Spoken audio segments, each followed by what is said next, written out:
This week was described as historic by one EU foreign policy chief as the EU moved closer to deeper defence integration between member states. The Permanent Structured Cooperation Pact, or PESCO for short, should come into force next month. 23 countries have declared they'll take part so far, with Portugal and the Irish Republic eventually expected to also sign on. Only Denmark, Malta and, of course, the UK will remain unaffiliated. The pact was originally proposed by France and Germany, keen to bolster the EU after the Brexit vote. The agreement requires countries to increase defence budgets in real terms. And also, it asks them with providing substantial support, including personnel for EU military missions. Nevertheless, it falls short of full European defence union that Commission President Jean-Claude Juncker envisaged in the State of the Union address this year. Estonia's Defence Minister, Jüri Luik, said even with PESCO in force, collective defence will always remain in NATO. Despite traditional British scepticism about further integration, Boris Johnson has welcomed the move and said the UK was supportive and would be like a flying buttress to support the cathedral. Well, to discuss this here in the studio, we have the new UKIP leader, Henry Bolton, and in Cambridge, the Labour MEP, Alex Mayer. Alex Mayer, if I could start with you first. I mean, Labour governments, as well as Conservative governments, have always been very iffy about Europe getting its act together on defence. And basically, we've been accused of blocking it. Is Labour now actually in favour of closer EU defence cooperation? Yes, we are. And I think that what's happened over the last few months and years is that the whole geopolitical situation has changed. When I talk particularly to my Eastern European colleagues in the European Parliament, they're particularly worried about Russian aggression and want to make sure that European defence is strengthened. And I believe that working together will enable us to do that. And Henry Bolton, that's surely a good thing if the EU begins to look after itself rather than always having to rely on others, above all the Americans. Well, there are two aspects to that.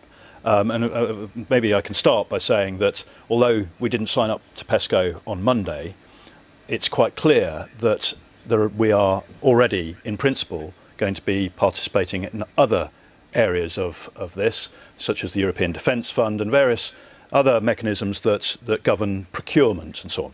And those in turn are all going to be governed by Brussels-based political and regulatory decision making that we won't be fully participating in post-Brexit. So we will be subordinating elements of our military, industrial and scientific and research as well as our military to EU policy. But given already. The threat we now know we seem to be facing from Russia, you think of Crimea, you think of the Ukraine, surely it makes sense for the EU to start putting more oomph behind its military capability.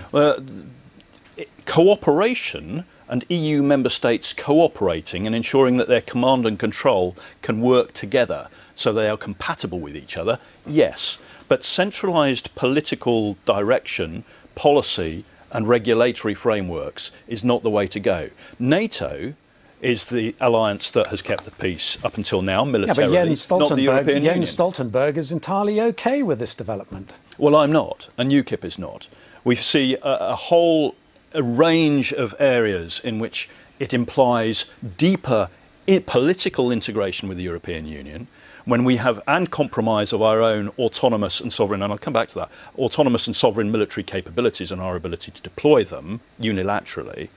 The problem here is that NATO has managed to survive and work effectively as a military deterrent for decades without that regulatory framework. OK, Alex Mayer, let me just ask you this. Isn't the real danger of this is it's a paper tiger? At the end of the day, there's a lot of talk about Europe getting its military act together, but basically it's a sort of bureaucratic getting your act together rather than real tanks on the ground. I mean, I just think this is being blown out of all proportion. This is a UKIP storm in a teacup. It is good news if European countries want to cooperate with each other on defence. No one is forcing anybody to be a part of it, as we heard in the introduction to this report. Britain is not a part of it, Malta is not a part of it. You can choose whether you want to. So what is wrong with European countries choosing to work together on defence, just as we choose to work together in the UN or in NATO? And as you rightly said, the Secretary General of NATO has welcomed this move. We don't want to do anything to duplicate NATO, but European countries choosing to work together, I think, is a good thing and will help strengthen our defence. And where is your leader on this, Jeremy Corbyn? Because he traditionally is very iffy about NATO and military alliances. But he's very much in favour of making sure that people collaborate with each other and making sure that we have successful missions to try and keep a more peaceful and stable world. Yeah, and I mean, Donald Trump has always argued that Europe cannot keep relying on the Americans. So surely this is just a natural political development that at the end of the day, Europe is going to have to turn its attention to defence. Yeah, but it's, his concern is the amount that people are spending on defence.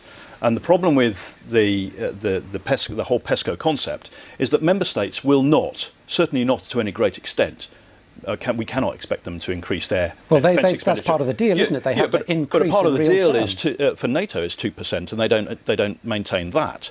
They are not going to increase their national capabilities to support PESCO. What they will do is they will say, well, hang on a minute, we can pool assets and thereby save costs. This is one of the things driving it. Now, what concerns me is that at the moment, member states who are also members of NATO pledge assets, military assets and capabilities to NATO. Now they're going to be pledging those same assets to the European Union. You can't do both. OK, let me bring our guests in. Toby, how do you read this? Is this a serious move by Europe to get its act together on defence, or actually just talk?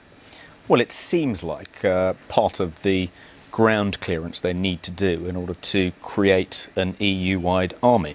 And is that a good thing? Well, interestingly, it was one of the things which those of us on the Leave side flagged up as a risk if we remained in the EU, and that was always dismissed by Remainers as being in the same category of fake news as saying Turkey might imminently join the EU. Why is it a problem if NATO's OK with it?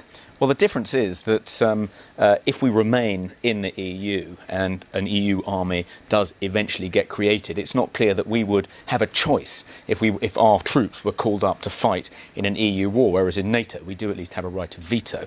Every NATO country has to unanimously endorse a military action before it commits its troops. And Rachel, is this move by Europe actually maybe one of the consequences of Brexit? Because obviously we are, with France, the big player in European defence. Now we are out.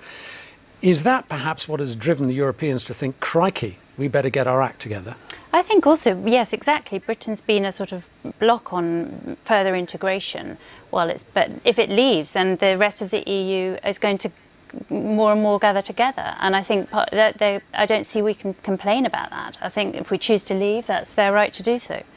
Brexit has actually led to this. Brexit has taken away an obstacle to achieving it, but that's exactly the point. Jean-Claude Juncker's point that this is about a full European Union military union. That's what he wants, and that's what the direction of travel is. That's absolutely where we're going. That's what it says. Well, let me just ask Alex now, Mayer there. Is that where you would like Europe to go? I don't think that I don't think there's likely to be a European army. I don't think that that's the end goal, and I don't think anyone's ever going to be forced into it.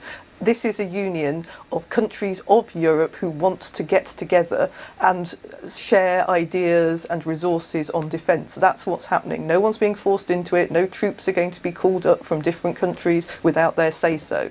This is just people collaborating together to try and get the best from the resources that they have. Henry Bolton, an entirely voluntary arrangement which people can take or leave. Well, that's what NATO is. And this is not. This will be regulated, as was made clear in the government paper issued in September, that this will be regulated by the European Union, and we won't be part of that. Now, to Boris Johnson's bit about a flying buttress, to an extent I would agree with that analogy, but a buttress is outside the building, supporting it from the outside. If we are able to maintain our own full-spectrum military capabilities, we will always want to cooperate and support our friends and allies abroad, including EU member states. We just do not believe, and UKIP certainly doesn't believe, that we need to be subordinate to EU decision-making, either within the Commission or politically, in order to do that. We are far, far better able to do that if we're outside the building, but supporting it. OK, people, thanks very much. Henry Bolton, Alex Mayer, thanks very much for your time.